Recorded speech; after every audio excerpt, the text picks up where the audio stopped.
Okay, so we're at Wheels and Fins Festival, and we've got Feeder. Hello. Hello. How you doing? Good, Fine, thanks. thank you. Yeah.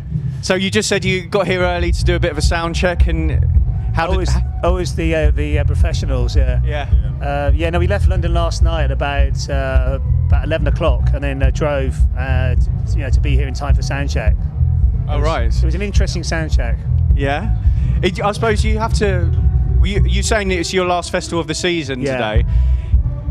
Does it get tiring having to be there early in the morning to do a sound check? No, well, actually, we don't normally sound check because if we get a chance to, then we obviously take advantage of it. But often you just turn up and just hope it sounds good. Yeah. But today I'm quite pleased we did because we had a few technical problems. Right. So fingers crossed, my pedal board's going to be okay tonight.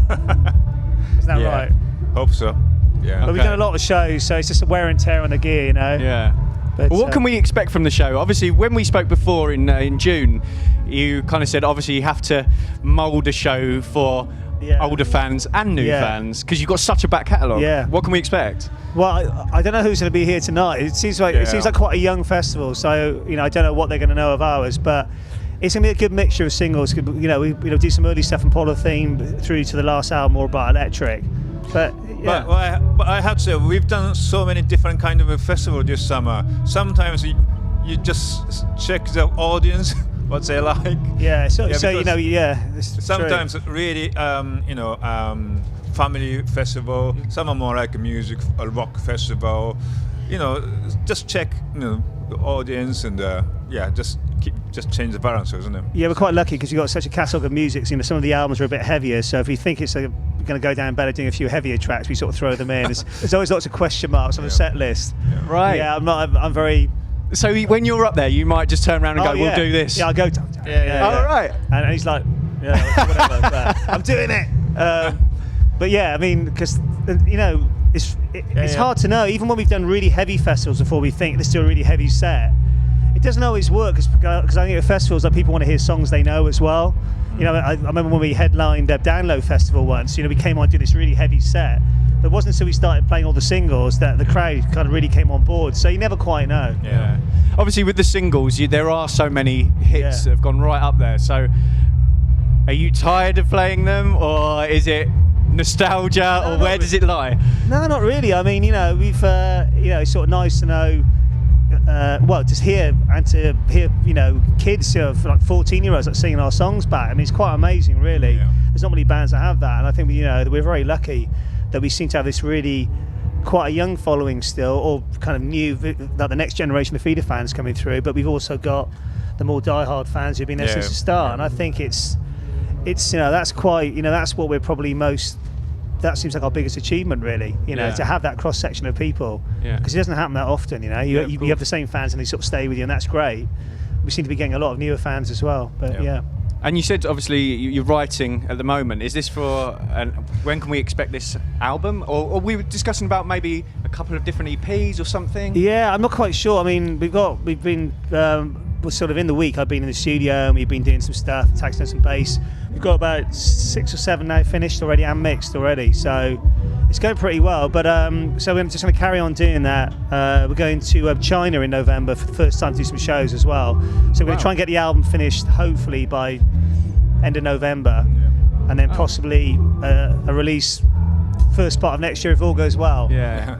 It's very different these days with Spotify and things.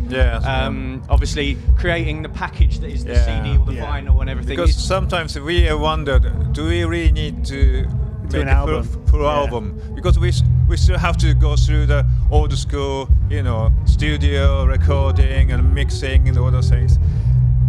But sometimes we love making a full album, so.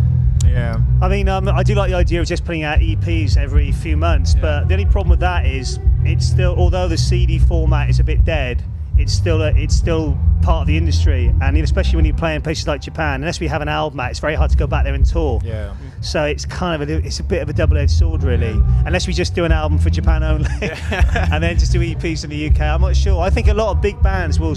I think the album thing may. I'm not sure if it'll disappear. I hope it doesn't, but I think people will start just putting out songs, when they feel like it.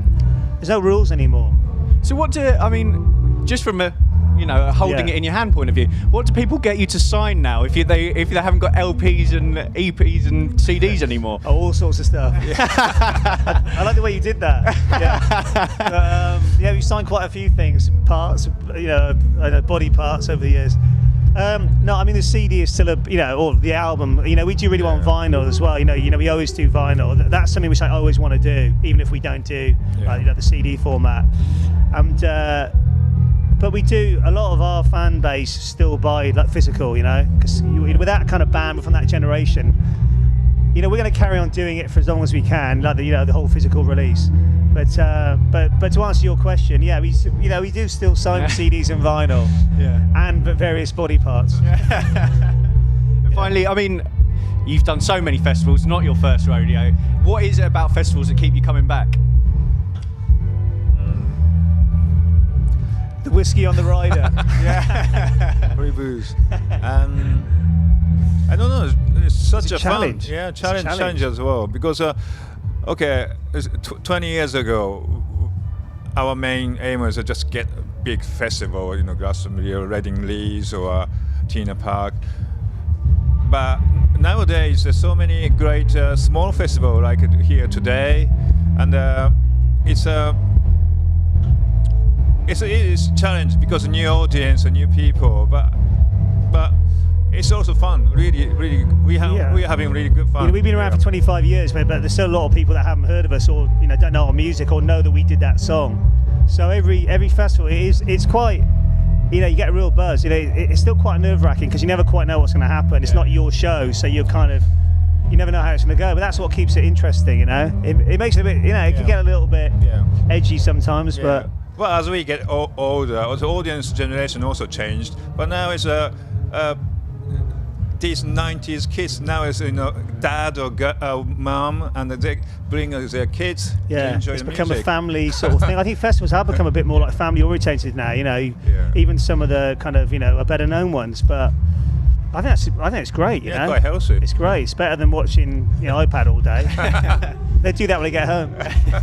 Well, thank you very much, and welcome to Wheels and Fins Festival, and I hope you enjoy it. Yeah, look forward to seeing the picture in here of us. Yeah, you're going to rip me apart now. Yeah. Thank you very much. Thank you. All right, take care.